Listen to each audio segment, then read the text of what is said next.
La grieta en la política. Representatividad o acción directa. ¿Cómo se mejora el sistema político para que haya mayor representatividad de todos los sectores sociales?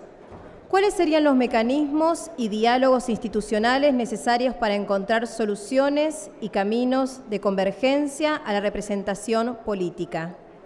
El panel debatirá sobre los modelos vigentes, la vía de la representación partidaria y el debate en el ámbito parlamentario versus la vía de acción directa como modo alternativo a canales institucionales para presentar las demandas sociales. En este diálogo nos acompaña Marcos Novaro, director del área política del Instituto Gino Germani, analista y columnista político, sociólogo y doctor en filosofía. Fernando Chino Navarro, dirigente del movimiento Evita, presidente del Instituto de Investigación sobre Jóvenes, Violencia y Adicciones, abogado de profesión. Y Eduardo Amadeo, diputado nacional por Cambiemos por la provincia de Buenos Aires. El diputado Mario Negri se disculpó por problemas de agencia, no pudo acompañarnos. Muchas gracias. Bueno, muy buenas tardes. A mí me han encargado de ser moderador de esta sesión y bueno, agradeciéndoles a los organizadores y también al Chino Navarro y a Eduardo Amadeo por la participación.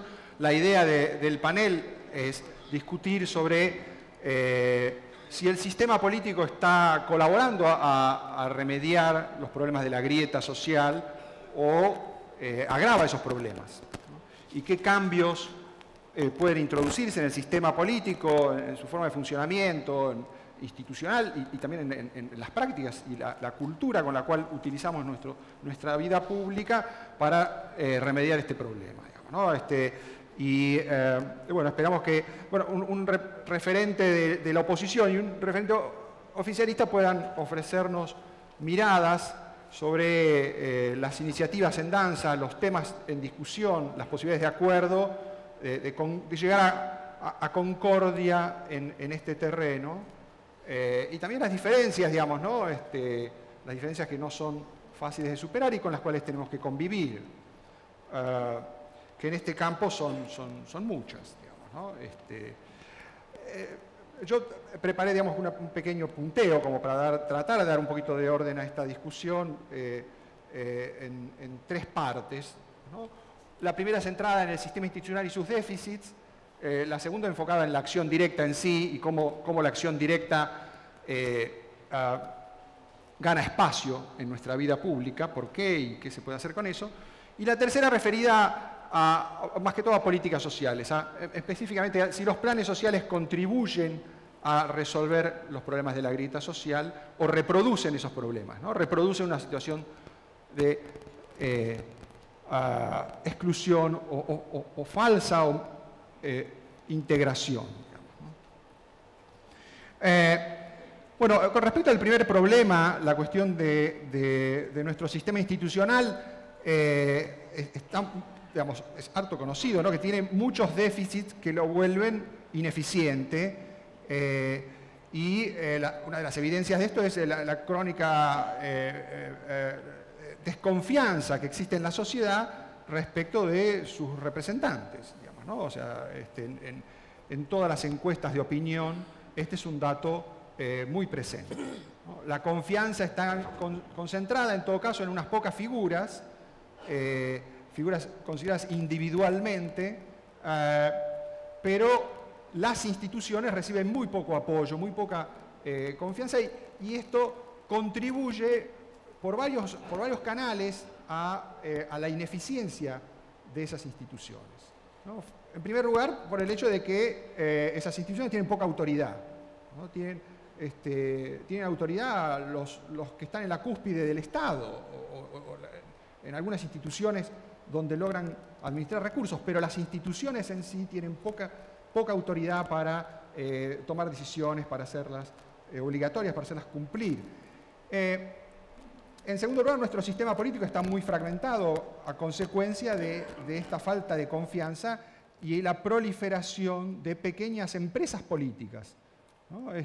Nuestro sistema político ha tendido a descomponerse y eso se ha agravado en los últimos años y pequeños emprendimientos políticos logran, digamos, captar algunos recursos, se hacen necesarios para formar mayorías ocasionales, pero no colaboran en el largo plazo, no generan tampoco mecanismos institucionales de cooperación y de resolución de conflictos, ¿no? Ocasionalmente votan una ley para un gobierno u otro, a veces indiferentes a cuáles son las orientaciones de esas leyes, siempre que les permitan acceder a algunos recursos, digamos, ¿no? Ese sistema fragmentado y de comportamientos facciosos genera un círculo vicioso de la desconfianza, ¿no?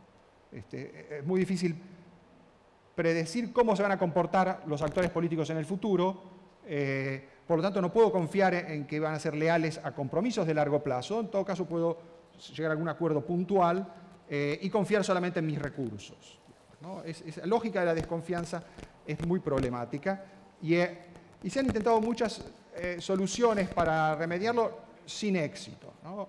Los intentos de reducir el número de partidos no han tenido éxito, o han tenido un éxito muy parcial, ¿no? En Argentina sigue habiendo cientos de partidos políticos, la mayoría seguramente ustedes ni los conocen, sin embargo reciben cuotas de presupuesto para las campañas, se presentan en fórmulas o alianzas y algunos ganan algunos cargos que después a veces cambian de alineación porque después de las elecciones dejan de ser, por ejemplo, opositores y pasan a ser oficialistas, ¿no? Eso se ha visto en los últimos 10, 15 años en forma muy reiterada. Las PASO no resolvieron ese problema, ¿no? El sistema de las PASO es un sistema ritual de elección que, digamos, yo no sé qué opinan los panelistas, pero, digamos, merece una reconsideración, ¿no? Hay que reformar ese sistema, es muy caro para producir muy pocos efectos. Y por último, los sistemas, digamos, opacos de financiamiento tampoco han sido resueltos, ¿no? El actual gobierno ya es la segunda vez que desiste de avanzar en reformas políticas. En el primer año porque la oposición frustró ese intento de reforma en el Senado, y este año porque, bueno, por razones obvias, la urgencia económica ha hecho que se dejara de hablar de la reforma política, que se supone que iba a ser uno de los temas del año, ¿no? Yo no sé si eso lo va a retomar el Congreso, probablemente no, porque no va a haber tiempo, pero tal vez en algún momento sería bueno que retomar la cuestión de la reforma política y de prestar atención a mejorar la calidad de nuestra representación. El segundo tema, que es tal vez todavía más controversial, tiene que ver con la acción directa, digamos, ¿no? Y hoy vamos a poder discutir esta cuestión de la acción directa porque, bueno, primero porque está en la calle de vuelta, ¿no? Ayer tuvimos una demostración, anteayer, perdón, de los camioneros lanzados a hacer piquetes en avenidas y autopistas. Bueno, vamos a convivir con la acción directa por mucho tiempo. Sin duda que parte de la cuestión tiene que ver con la condición de exclusión, pero en muchos casos a la acción directa recurren también los no excluidos, que han sido legitimados por una situación en la cual no está mal visto o es tolerado que yo ignore derechos de terceros para hacer valer mis demandas. Esa es una situación muy peculiar de la Argentina, que también se ha vuelto una situación crónica y es difícil de remediar, ¿no? Hay posibilidades de cambiar esto a través de políticas públicas.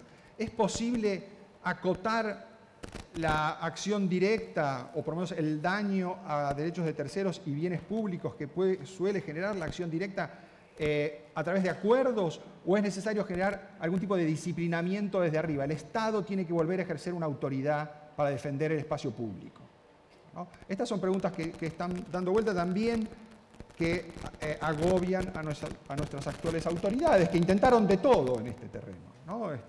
En los primeros años con un protocolo de represión o de control de la acción directa, que quedó en los papeles, y más recientemente en iniciativas de control más puntuales o ensayísticas, digamos, ¿no? De tratar de ir sondeando a ver qué resistencia hay o qué disposición, ¿micrófono o es el micrófono?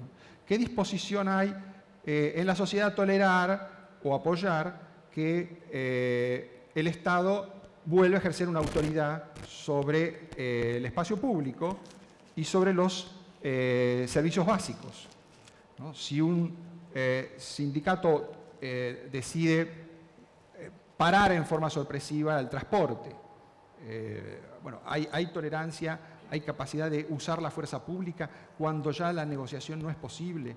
¿Ese es el camino para resolver este problema de la acción directa o es completamente inviable, digamos, ¿no? Hay toda una discusión respecto de la responsabilidad que le cabe a la experiencia kirchnerista respecto de esta cuestión por los largos años en que se utilizó el criterio de la tolerancia y la no criminalización de la protesta.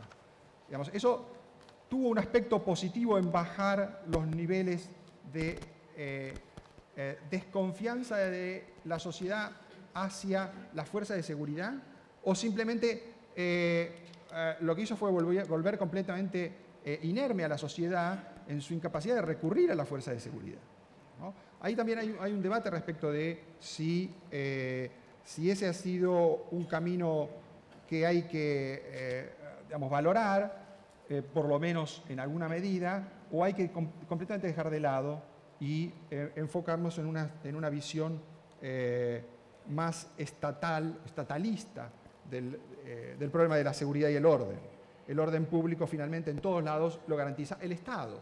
Si no lo garantiza el Estado, la sociedad es incapaz de generarlo, y esa no fue precisamente la experiencia de los años del kirchnerismo, en donde en muchos casos lo que derivaba de la no criminalización de la protesta era el choque entre fuerzas en pugna, o sea, actores que medían su relación de fuerzas, a veces con saldos, como en el caso de los ferroviarios, muy famoso, con un saldo de muertes, ¿no?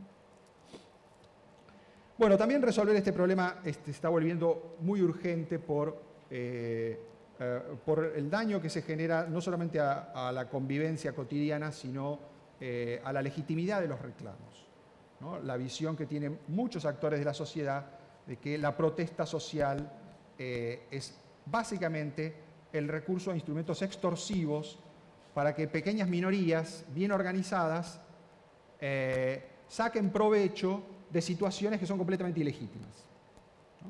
Y entonces la discusión sobre derechos queda teñida por este uso extorsivo de la acción directa. El último punto, y voy a ser muy breve, digamos, ya para darle la palabra a los panelistas, tiene que ver con las contradicciones de los planes sociales, ¿no? Los planes sociales fueron concebidos en los años de emergencia precisamente como un instrumento para salir de situaciones de excepción, situaciones que tenían, se suponía, una corta duración, luego de la cual iba a volver a la normalidad en la cual esos actores iban a poder conseguir empleo, iban a poder ser integrados en un mercado de trabajo y en un conjunto de instituciones educativas, sociales, comunes al resto de la sociedad. Eso no sucedió y los planes sociales se han vuelto una forma de reproducción de la condición de exclusión, ¿no? Los excluidos viven durante décadas gracias a esos planes sociales y por lo tanto se vuelve su normalidad. Ahora, ¿qué responsabilidad tienen las organizaciones que administran estos planes sociales? ¿Qué responsabilidad tiene el Estado que no ha pensado alternativas o mecanismos a través de los cuales los planes sociales generen no un mecanismo de reproducción, sino de integración real? ¿Y qué salidas hay para resolver este problema? Algunas de estas cuestiones están en discusión hoy en iniciativas de gobierno. Una de ellas muy importante tiene que ver con el esfuerzo del Ministerio de Desarrollo Social por reformar los planes sociales para evitar que la formación, la educación y las oportunidades de trabajo reproduzcan la condición de exclusión, ¿no? Evitar que se formen círculos separados de la educación formal, del mercado de trabajo y que la integración sea real. Bueno, hay mucha controversia entre las organizaciones, los movimientos sociales y las autoridades de gobierno respecto de cómo hacer esto. Espero que los panelistas puedan decirnos algo sobre esto y también sobre los esfuerzos por urbanizar a los cientos de barrios de emergencia que también son parte de nuestro paisaje urbano y décadas atrás eran lugares de paso, pero también hace generaciones que dejaron de serlo, ¿no? Y son lugares donde la gente nace, vive y muere. Y lamentablemente nuestras instituciones han sido incapaces de resolver este problema en las grandes ciudades argentinas. Bueno, esos son los temas propuestos. Los panelistas pueden hacer, evidentemente, lo que quieran con ellos y hablar de algunos o de otros. Así que no sé, bueno, ¿quién quiere empezar? ¿Eduardo? Me animo. Muchas gracias, gracias por la invitación. Yo voy a tratar de contextualizar para llegar al final cómo vemos nosotros la situación, digo nosotros el gobierno, y cómo entran estos temas dentro de esta situación. Permítame que empiece hablando de cómo empezamos, ¿no? Nosotros encontramos un país con una serie de restricciones muy fuertes, algunas obvias y otras menores, déficit 7%, inflación crónica, fuertísima restricción externa, pobreza cronificada, y sobre esto voy a tocar luego, o sea, la pobreza no es el ingreso, es una situación extremadamente compleja y cronificada, una enorme tradición corporativa, se habló en la reunión anterior, por la cual ningún sector quiere ceder nada de lo que tiene, por eso está muy bueno el cartelito que ustedes han puesto, y un Estado inútil, un Estado absolutamente incapaz de resolver ninguno de estos temas. Esto se llama en la calle el síndrome de frazada corta, muy corta, y nos propusimos trabajar sobre 4 ejes: crecimiento, estabilidad, gobernabilidad y cambios estructurales. Y cuando digo gobernabilidad, digo, no estábamos dispuestos a producir cambios brutales en la economía en corto plazo, como se nos reclamaba y se nos sigue reclamando, porque no solamente había un problema ético, sino de inviabilidad absoluta del modelo político si nosotros no poníamos la gobernabilidad como un eje de nuestra decisión y nuestra manera de gobernar. Y esto tiene que ver con que para poder combinar todas estas restricciones y objetivos, porque son restricciones y objetivos muy fuertes. La gobernabilidad puede ser una restricción, ¿no? Obviamente. Y la relación entre crecimiento y estabilidad es una restricción también muy compleja. Establecimos desde el principio una estrategia de práctica, una práctica de diálogo permanente. Una práctica de diálogo permanente, y yo sé, como bien lo dijo Marcos, que nosotros en el Congreso tenemos poco rating, pero debo decir, contra lo que dicen las encuestas, que estoy absolutamente orgulloso de mi Congreso. No porque lo diga yo, sino por los números. Digo, sacamos 180 leyes en minoría. En los primeros 2 años con 80 diputados, ahora con 108. Leyes importantísimas, desde la salida del default hasta el pacto fiscal, mercado de capitales, defensa de la competencia, las reformas sociales, judiciales, etc. Fue un Congreso en algún sentido ejemplar, insisto, porque lo hicimos en minoría, pero además con un Congreso absolutamente abierto. O sea, esta semana, francamente, yo me emocioné de ver en mi Congreso que un día estábamos discutiendo el aborto, donde las voces son libres totalmente, y en otro día estábamos discutiendo el Registro Nacional de Barrios Populares, una ley histórica, donde vino gente que en el 100% no nos quiere ver ahí. O sea, vinieron personas de los movimientos populares que antes de empezar a hablar decían, a ustedes no los queremos ver más, pero sin embargo estamos discutiendo en este lugar.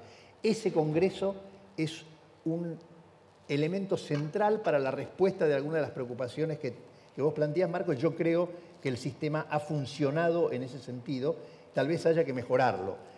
Todos, absolutamente todas las leyes se sacaron con una dinámica que implica que hay una reunión informativa previa donde vienen todas las personas que se les dé la gana a escuchar y preguntar para todas las leyes, para todo el funcionamiento de comisiones. El Congreso argentino hoy día es un espacio eficiente de la democracia. En el Congreso argentino se vive democracia y se produce leyes de la más variada laya, todas de ellas muy importantes.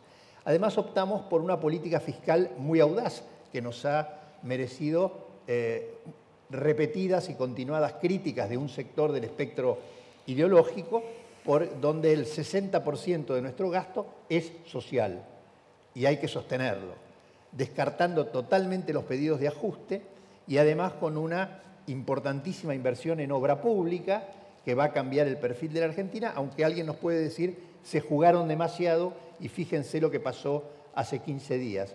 Es cierto, ese riesgo lo tomamos, pero nos creemos que en aras de la gobernabilidad y de un principio ético respecto de la pobreza, valía la pena hacer esta apuesta, que no siempre es comprendida. Me parece que hay como ciertos clichés sobre el gobierno de los CEOs, el gobierno de los ricos, etc. Basta ver no solamente el monto de la inversión, sino la profundidad de la inversión, ¿no? O sea, la complejidad de los programas. Aquí está Gabriel Castelli, que lleva un programa de reducción del embarazo adolescente, que es un problema esencial de la pobreza, con un presupuesto realmente muy importante y que va a tener continuidad a lo largo del tiempo. Dicho esto, el problema de la pobreza, yo disiento con algunas miradas, tal vez, y no debería decir esto, tal vez demasiado optimistas sobre la posibilidad de superar la pobreza en el corto plazo. El problema de la pobreza no es un problema de pobreza por ingresos únicamente. Tenemos un problema de pobreza multidimensional, donde se junta un problema central de la educación, el 40-50% de los pibes en el conurbano, el 65% de los chicos argentinos no tienen ningún conocimiento de matemática, con lo cual ninguno de ustedes lo podría emplear porque no puede hacer una regla de 3 simple, con lo cual su destino es simplemente ser excluidos por lo menos por una generación más. Y este es un problema gravísimo que tiene consecuencias políticas. El problema urbano, por eso vamos a alargar el programa RENAVAP que hemos hecho con las organizaciones sociales, porque en la Argentina hay 4.000 barrios que son invivibles. El problema de las adicciones, el problema de las habilidades laborales, que son más que el tema de la educación, el problema de la familia, ¿no? Los dramas asociados al tema de la familia, el embarazo adolescente, las familias monoparentales, etcétera, etcétera, constituyen una estructura de pobreza que hace que tengamos que asumir que al menos va a haber una generación condenada. O sea, creciendo al 3%, frenando la inflación, por eso estoy de acuerdo con lo que decía en el panel anterior sobre la centralidad de los acuerdos macroeconómicos. Si no hay equilibrio macroeconómico y implica inflación y crecimiento, no vamos a salir de la pobreza. Y si volvemos a tener otra crisis macroeconómica, otra crisis cambiaria como la que se asomó la semana pasada, retrocedemos X años. Si no es así, no vamos a poder resolver este problema. A mí no me gusta la palabra asistencialismo que se ha estado usando, me parece que es un poco prejuiciosa. Yo creo que tenemos que asumir que la asistencia social, mejor o peor, es una condición ética, relación con nuestros hermanos, pero también es una condición de la paz social y es una condición para la salida de la pobreza. Es muy difícil que alguien pueda educarse si sus hijos puedan educarse si tienen hambre. Entonces, la asistencia es un componente que vamos a sostener y que cualquiera tiene que sostener. Habrá que mejorarlo de diversas maneras y creo que en este momento se están haciendo muchas cosas. Si ustedes toman el trabajo de mirar los programas nuevos del Ministerio de Desarrollo Social, el Ellas Hacen, etcétera, etcétera, son programas que van asociando componentes de educación y de trabajo a la recepción de los planes sociales. Creo que hay que terminar con el planteo de las personas. Nadie es feliz de vivir con un plan. Las encuestas demuestran que la gente quiere trabajar. Nadie vive feliz con la pobreza. Tenemos que escucharlos y comprenderlos y actuar en consecuencia. Dicho esto, vamos al tema de los conflictos. Nosotros sabemos que cuando hablamos de cambios estructurales, asumimos conflictos, y asumimos conflictos en diversas dimensiones. Digo, no podemos bajar el conflicto con los gremios de la educación, no podemos. O sea, trataremos de negociar todo lo posible, pero de última, como lo está haciendo María Eugenia, no vamos a bajar ese conflicto. El nivel de ausentismo es un pecado social absolutamente inaceptable y estamos felices de tener ese conflicto, aunque la palabra conflicto signifique tener un enfrentamiento. Ojalá lo podamos arreglar no por conflicto, pero no lo vamos a bajar por no tener conflicto. Lo mismo con otros sectores. La logística aumenta el precio de la comida.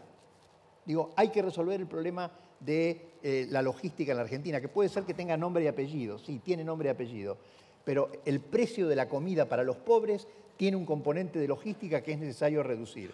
Entonces, no podemos plantear la cosa romántica y no vamos a tener conflicto con nadie, ¿no? A veces hay que tener conflictos. Y hemos tenido conflictos con sectores empresariales muy importantes también, asociado a que la Argentina con una estructura absolutamente oligomonopolizada, donde en algunos sectores no se puede literalmente entrar ni fijar ninguna política porque el mercado está estructurado.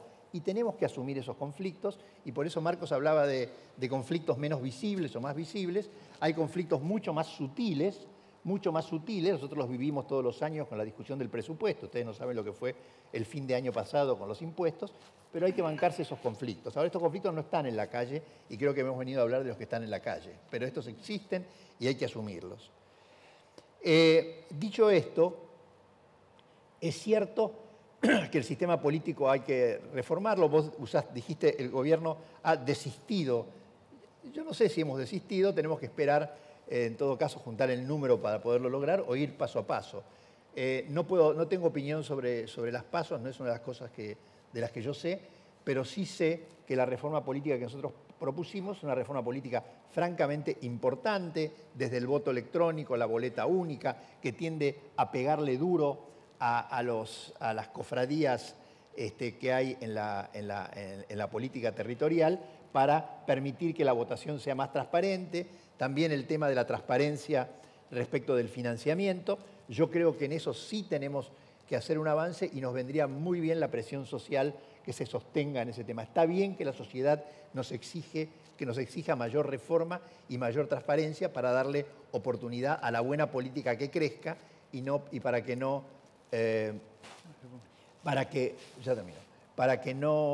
avance la mala política, la asociada a los vicios que vos decías, Marcos, antes. Y para terminar, algunos comentarios sobre el tema de la acción directa. Yo primero tengo una opinión, no estoy seguro, pero me parece primero que es un fenómeno muy capitalino. O sea, no estoy seguro que en las provincias haya la cantidad de cortes que nosotros tenemos acá. Segundo, creo que existe la mayoría de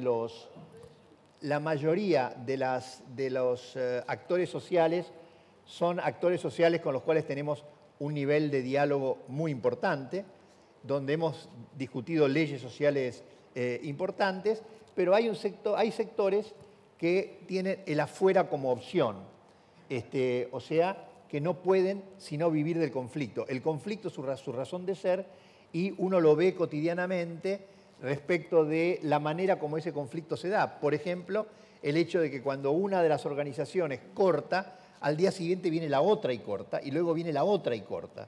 Y a la larga son sectores minoritarios que están teniendo relación con algunos sectores políticos. Hay algunos sectores del Congreso que, como se mostró a fin del año pasado, han decidido que ese es su espacio de acción. Y yo creo que esto puede llegar a profundizarse en la medida en que nosotros logremos diálogos con algunos sectores de la oposición con los cuales hemos dialogado y aprobado este gran paquete de leyes que hemos aprobado. Va a haber otros sectores que van a encontrar que la única manera posible de existir en la política es romper la Plaza de Mayo, tirarnos piedras, etcétera, etcétera, ¿no? Entonces, ¿cuál es la respuesta? No tenemos una respuesta, no les voy a mentir. El camino es muy finito. Estoy seguro que en la cabeza de Patricia Bullrich o el director de la Metropolitana, etcétera, está flotando siempre el recuerdo de Costec y Santillán. Entonces, es cierto que la gente tiene derecho a que se respeten sus derechos, pero también es cierto que un muerto nos generaría un problema gravísimo desde el punto de vista de la convivencia.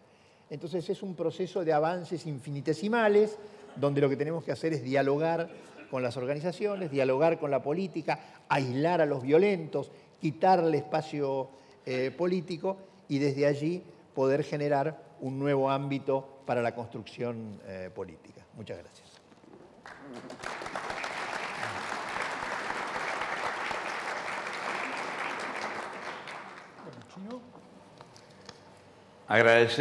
Agradezco la convocatoria. La verdad que me sorprendió, me gratificó y creo que es una iniciativa que debería replicarse porque el dialogar, el escucharnos, es lo que necesita hace mucho esta Argentina. Para ir al tema, yo voy a tratar de tirar dos disparadores. Algunas cosas que voy a decir no estoy convencido 100%, son reflexiones y quiero reflexionar con ustedes porque me parece que estamos en un momento bisagra de la Argentina. ¿Por qué digo que es un momento bisagra? Porque es la primera vez en 100 años de democracia que un espacio político-económico que nunca había podido ganar elecciones y que generalmente había accedido al poder por otros medios, ha ganado legítimamente las elecciones. Y eso genera una interpelación para el conjunto de la sociedad. Y es un desafío para quienes gobiernan, para quienes somos oposición y también para las distintas dirigencias y para el pueblo todo. Yo soy de los que creo, para contestar varias de las interrogantes que hizo Marcos, que los pueblos tienen los gobiernos que se le parecen. Yo no soy de los que creo que la AFA, los dirigentes del fútbol son malos y los hinchas son buenos. Yo soy de San Lorenzo y me enojo con la comisión directiva de San Lorenzo y la hinchada y los simpatizantes somos bárbaros. Que los políticos o los dirigentes de esta entidad o de la UIA o del Colegio de Abogados, yo creo que somos todos parecidos. Si no, seríamos nosotros marcianos, belgas, sudafricanos. No, somos argentinos, somos lo mejor y lo peor de esta sociedad. Somos los emergentes de esta sociedad y si esta sociedad, si no asumimos esto, es muy difícil que podamos encontrar el camino para resolver los problemas en estos jóvenes de 200 años que parecen tan largos. Yo creo que hay un problema de la política muy grave, que no es un fenómeno local, es un fenómeno mundial. La crisis política es, cuando digo mundial me refiero al mundo que uno conoce, donde hemos abrevado, que es Europa, por lo menos Europa occidental y América, ¿no? Más allá del juicio de valor que nos merezca Estados Unidos, con Estados Unidos como una referencia importante. El triunfo de Trump marca el fracaso de la política en Estados Unidos, no porque Trump sea bueno o malo, que es otra discusión, sino que queda al desnudo como estructuras partidarias, históricas, muy fuertes, son superadas por un personaje que viene de afuera de la política. El triunfo de Macron en Francia, lo que está pasando en España, en Italia, lo que está pasando en Brasil. Con la diferencia que en la mayoría de esos países hay un acuerdo constitutivo entre las clases dirigentes que los pueblos acompañan con sus más y sus menos. Ese acuerdo no lo hemos logrado conformar en Argentina. Al contrario, hay una puja, un enfrentamiento, una disputa no resuelta, que es un empate raro. Digo empate raro porque no es que hay un empate en términos estrictos del concepto, porque los sectores populares, la clase media, los más humildes, la pequeña y mediana empresa, tienen muchísimas dificultades y generalmente empeora si uno toma los últimos 30, 40 años, y hay un sectores económicos del poder económico concentrado, que tampoco es un fenómeno local, que tiene que ver con lo que pasa en el mundo, que le va muy bien. Y cuando ganamos nosotros las elecciones, y se da el conflicto de la 125, nosotros creemos que es posible ganar ese conflicto en la calle, en el Congreso, y entiéndase el concepto que voy a usar, no en términos de eliminar, en términos de eliminarlo físicamente, sino eliminarlo políticamente. Y no hemos podido hacerlo, hemos fracasado. Y se da al revés cuando gana otro sector, o llega al poder de otra forma, como llegaban antes, los sectores populares están. Entonces sería bueno que reconozcamos que estamos todos en esta Argentina, y que en la medida que no encontremos caminos de diálogo para construir un modelo de Argentina que contemple a los 45 millones, no tenemos destino, gane quien gane las elecciones. Estamos en una crisis muy grave.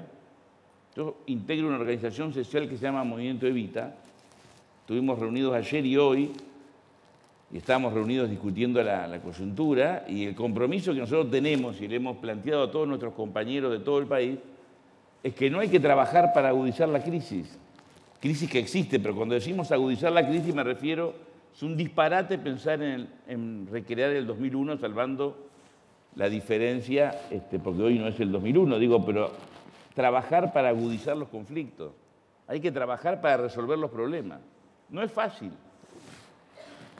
Pero si nosotros no logramos algunos acuerdos básicos en el marco de políticas públicas, de política de Estado, sobre 4 temas por lo menos, que son trabajo, pobreza, inseguridad y educación, sobre un modelo económico que apunta al bien común, podemos gobernar uno y otros durante décadas y la situación se va a ir agravando. Porque en la medida que no tomemos las cuestiones de fondo y pensar que estos problemas que mencioné, trabajo, pobreza, inseguridad, educación, requerimos por lo menos 20 años para resolverlo, por lo menos, y que cuando gana un partido gana otro o aparece una tercera fuerza, puede, obviamente, y tiene todo el derecho de innovar sobre esas cuestiones, pero respetando un acuerdo básico que tiene que trascender a la política. La crisis es demasiado grave para dejarla exclusivamente en manos de los políticos. Requerimos de las mejores mujeres y hombres de todos los estamentos políticos, económicos, sociales, intelectuales, empresariales, de la iglesia, los medios. Se requiere de todos porque esto no lo va a resolver la política. Yo difiero fraternalmente con Eduardo. Yo no me siento orgulloso de mi acción como político.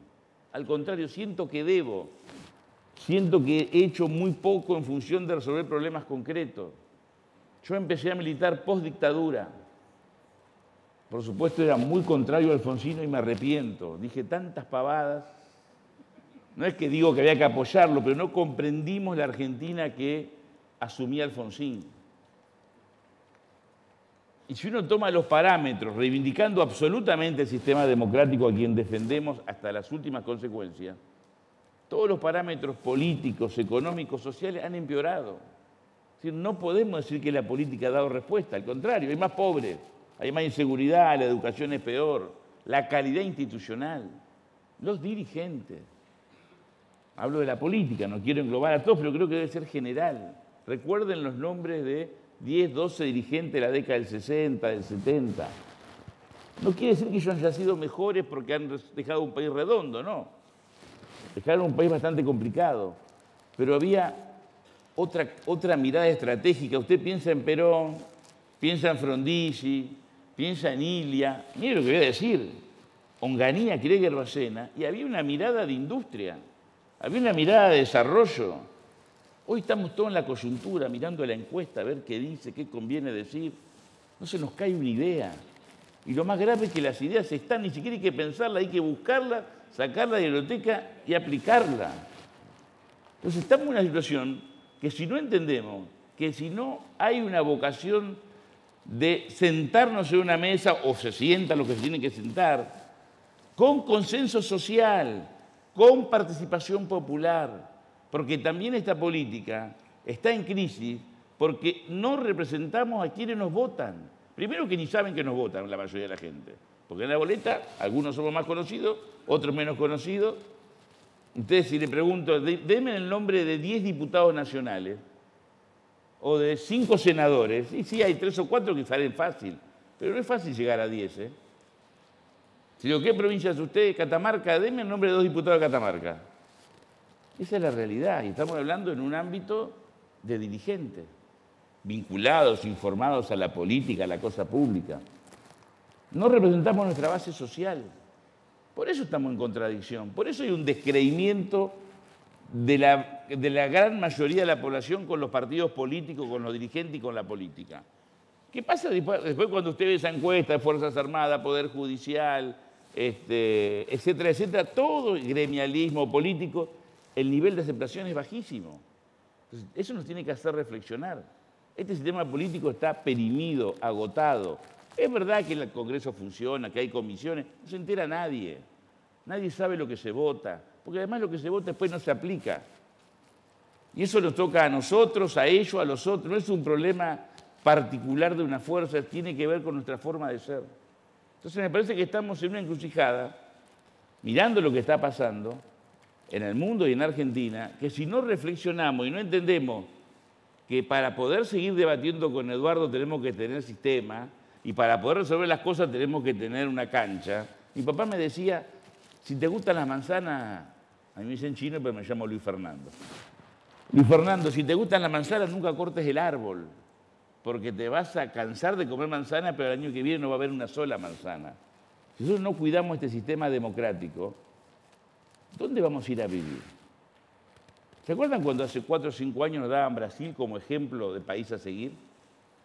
Traten de ir a Río de Janeiro, Leblon, Copacabana, no le hablo de ir a una favela, playas centrales.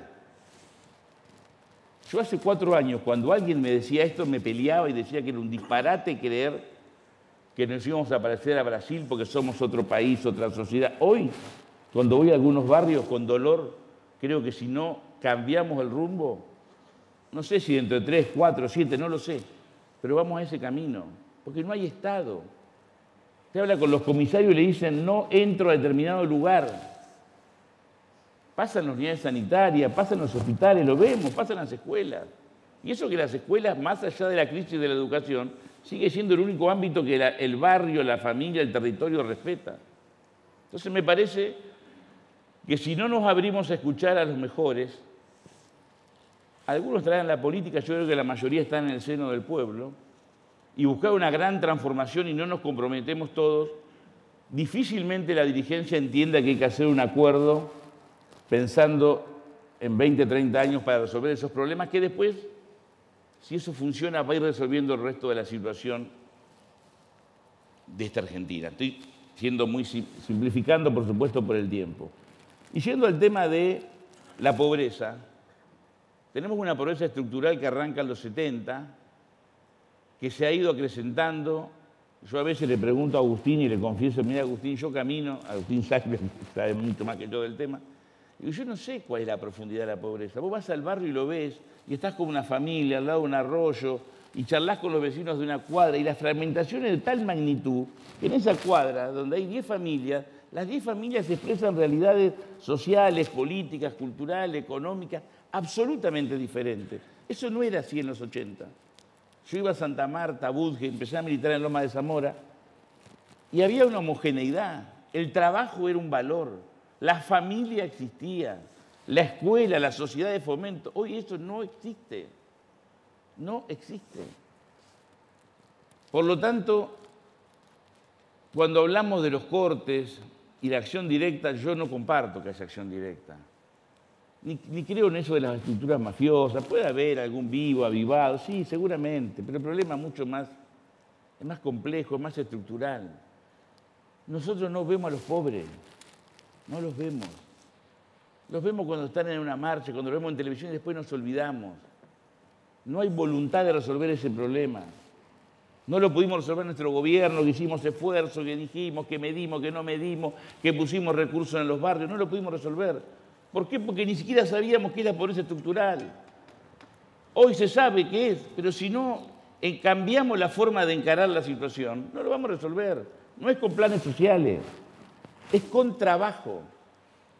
Yo planteé hoy en nuestro encuentro, lo digo a título personal, no es que sea una posición de mi organización, que tenemos que animarnos a plantear una ley donde se elimine el plan social, salvo para situaciones de emergencia, donde se pueda justificar adecuadamente por qué un plan social. Hay que ir al trabajo.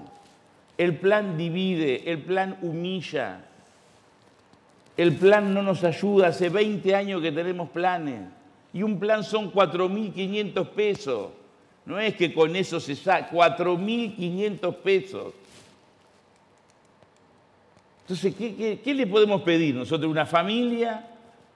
¿A una mamá? ¿A un papá? ¿A los pibes? ¿Qué derecho tenemos? ¿Qué autoridad para que no salgan a la calle? Agradezcamos que salgan a la calle, que se instalan 2 días en una avenida y se vuelvan a su casa. Porque esa situación de violencia e inequidad es terrible.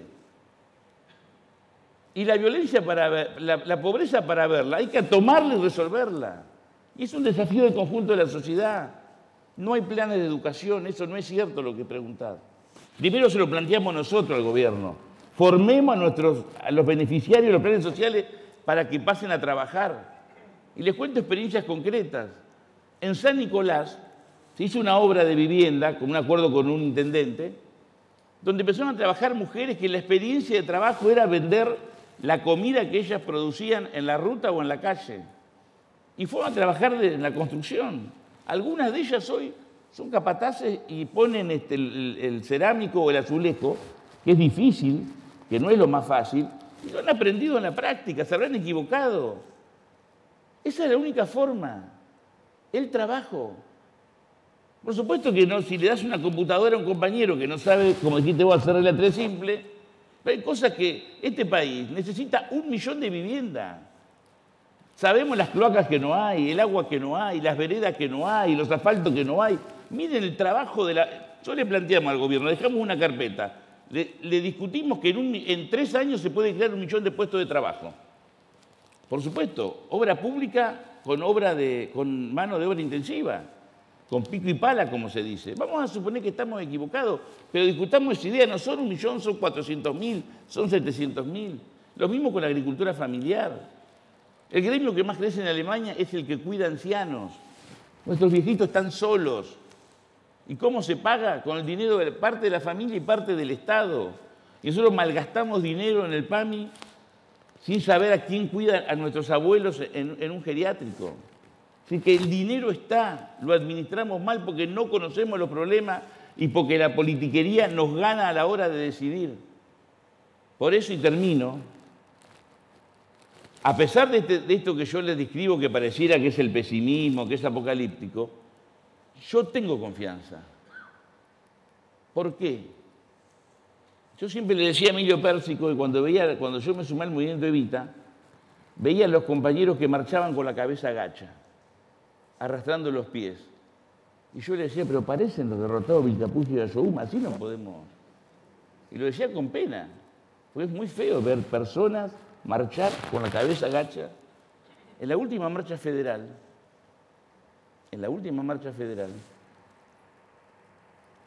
las personas marchaban con la cabeza alta, porque quieren trabajar.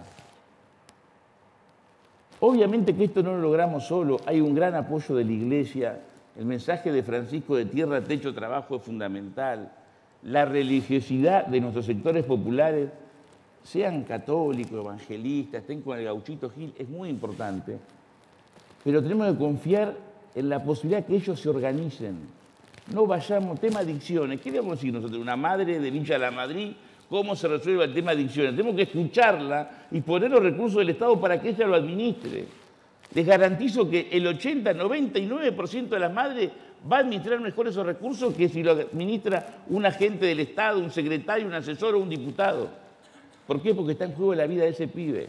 Es animarnos a construir un poder que trascienda lo formal y lo institucional y que sea popular. Hay que abrir la cancha. Si no jugamos todo este partido y sobre todo esos 20 millones que están fuera, ganando 7.000, 8.000, 4.500, 11.000, 12.000, no tenemos destino. Tengo esperanza porque creo que va a privar el sentido común, la inteligencia, la sensibilidad, el bien común por sobre estas diferencias y podemos empezar a reconstruir Argentina y tener un país en serio, de pie, integrado al mundo, democrático, plural, que dialogue en el 2050. Muchas gracias.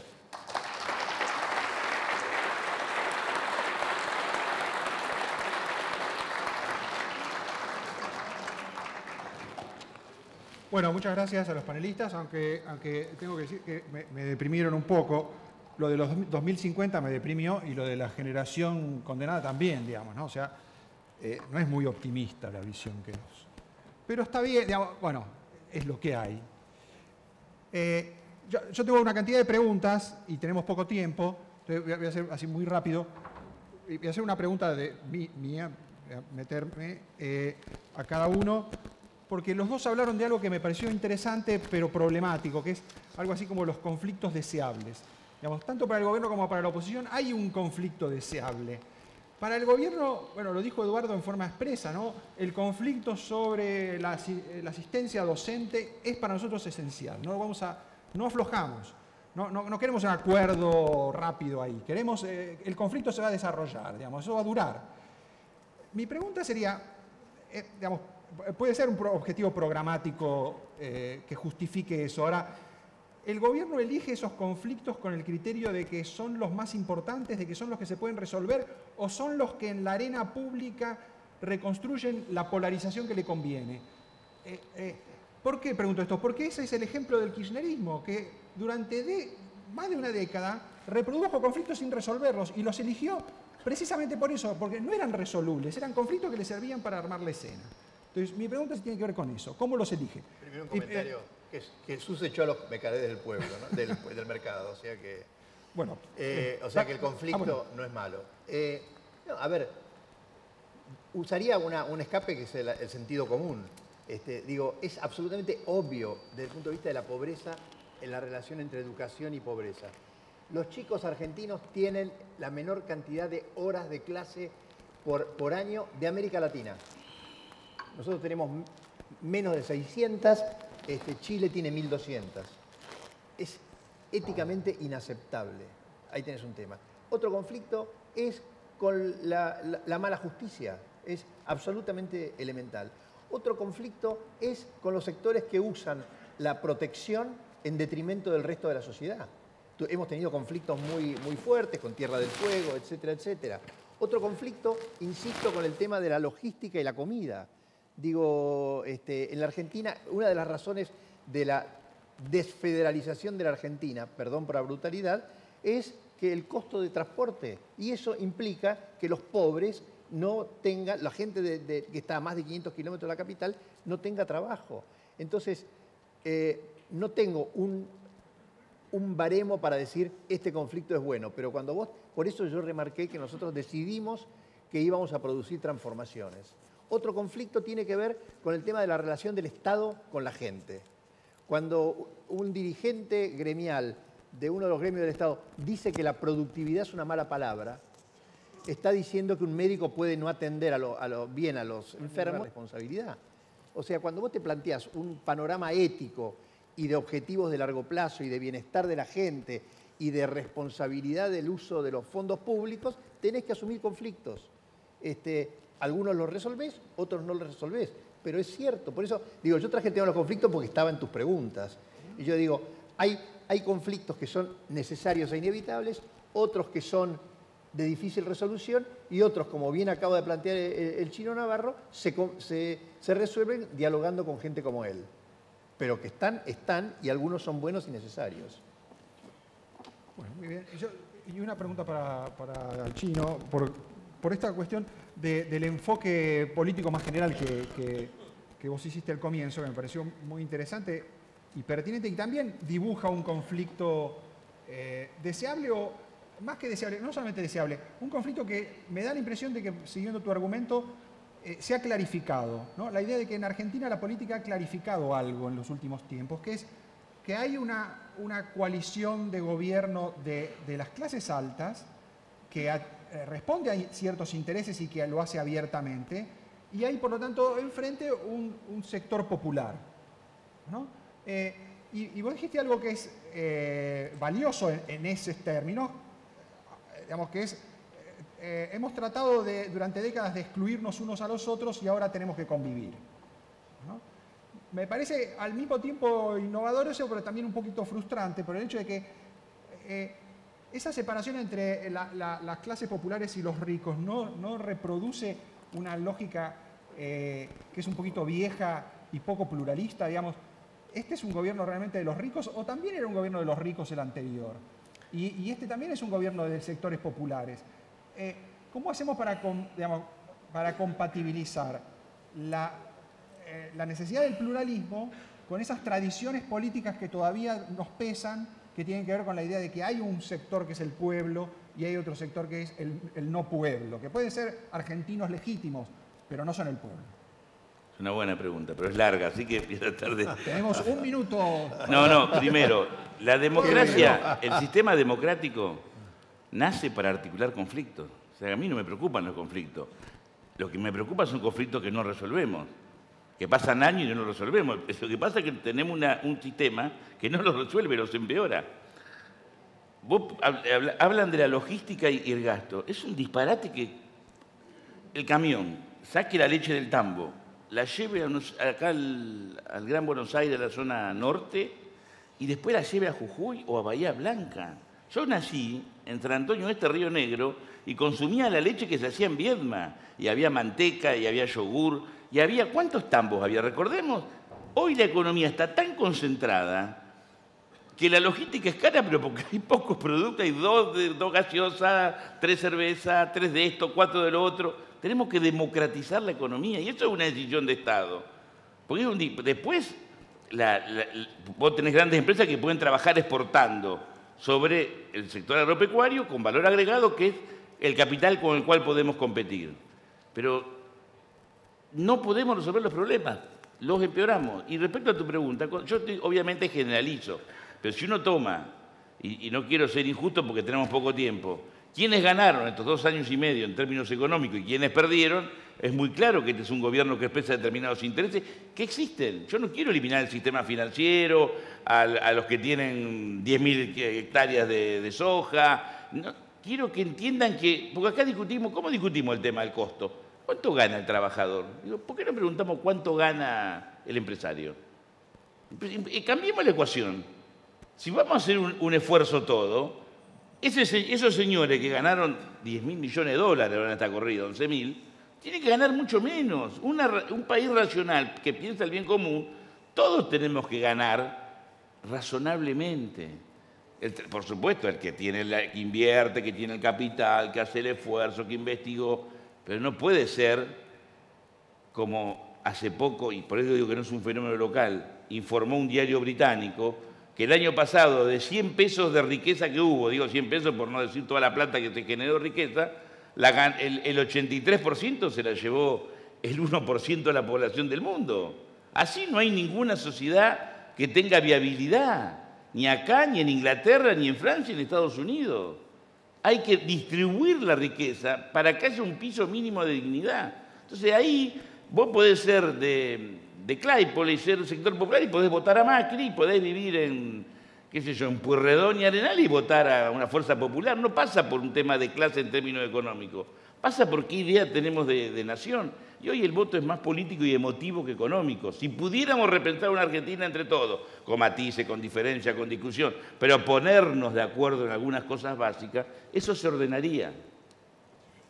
Bueno, muchas gracias.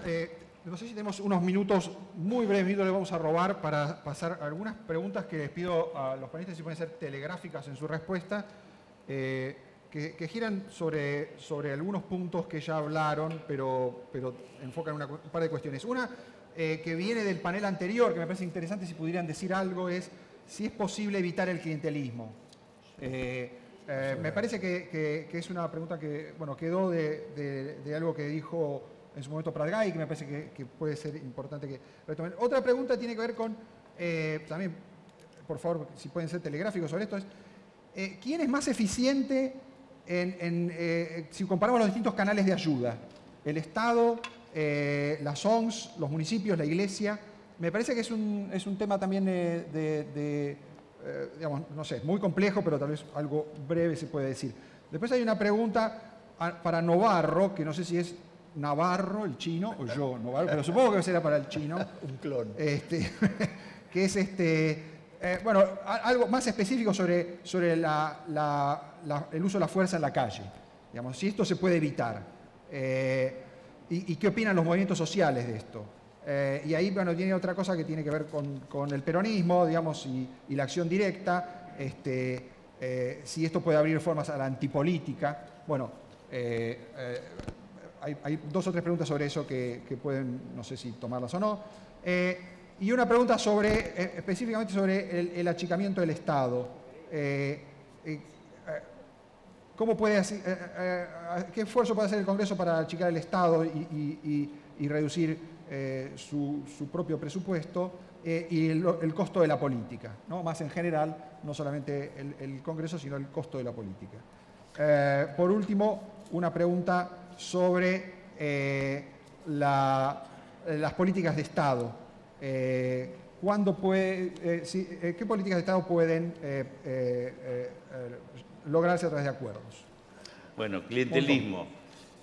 En la medida que el titular de un beneficio, que nosotros repetimos, no debería ser un plan, debería ser trabajo, tiene su identificación con su tarjeta y se maneja individualmente con el banco, no hay posibilidad de hacer clientelismo, y además con un control que tiene que ser social, además del Estado, del que no trabaja no puede cobrar, es muy simple, como cualquier otro tipo de trabajo. ¿Existe clientelismo? Sí existe, pero tampoco en la magnitud de que se lo plantea, ni tampoco cuando se plantean las causas son las genuinas causas, pero puede quedar para otra charla. Yo rechazo la violencia. Una cosa es una marcha, una cosa es expresarse cortando una calle, una avenida, que tampoco es simpático, yo entiendo, me ha tocado estar del otro lado, pero lo que hay que evitar, y me parece positivo lo que dijo Eduardo, de cuidar la vida. Así como el Estado no puede, tiene que cuidarse mucho, poner orden, obviamente para eso el Estado tiene que garantizar el orden en el funcionamiento de una sociedad, pero cuidando las vidas, y lo mismo para cualquier persona que reclama que por más legítimo que sea sus derechos, tienen que ser absolutamente pacíficos, razonables, sensatos, y en eso hay un compromiso, parece. Eso es positivo, lo tenemos que reivindicar. Del 83 a la fecha hay un compromiso con la democracia y con la no violencia que nos hermana a todos más allá de las posiciones políticas que tengamos. Clientelismo, sí, es esencial. Hay varias maneras, perdón que pase avisos, lo que estamos haciendo en la provincia de Buenos Aires con el proyecto del Estado en tu barrio es muy bueno porque evita que el DNI sea sacado a través de un puntero que después de esto, o que el programa venga a través de mucho Estado, muchas ONGs, mucho trabajo, porque la sociedad civil tiene algo que el Estado no tiene, que es la capilaridad. Llega a la puerta del hogar. Esto es una técnica, primero es una decisión y luego es una técnica, y creo que es absolutamente necesario. Acá anoté Estado con, pero no me acuerdo de qué se trataba. Un comentario, perdónenme, gremial sobre el tema del presupuesto del Congreso. Acá se mezclan varias cosas. Desde el punto de vista del déficit es absolutamente intrascendente. Este año nosotros para abrir la puerta necesitamos 600.000 millones de pesos.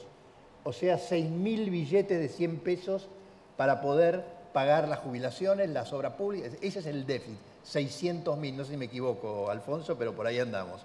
El presupuesto total del Congreso es 1% de eso. Por lo tanto, y está el tema del pago del funcionariado. Hay mucha hipocresía sobre este tema. Se supone que uno cuando es diputado o senador tiene que trabajar gratis, ganar como un docente, etc. Si queremos buena gente trabajando, paguémosle lo básico necesario para que vivan con dignidad. Pero no vamos a arreglar el déficit de la Argentina cerrando el Congreso. Si cerramos todos los congresos de la Argentina, resolvemos el 5% del déficit de un año. Así que me parece que el tema pasa por otros lados. Bueno, muchísimas gracias. Terminamos.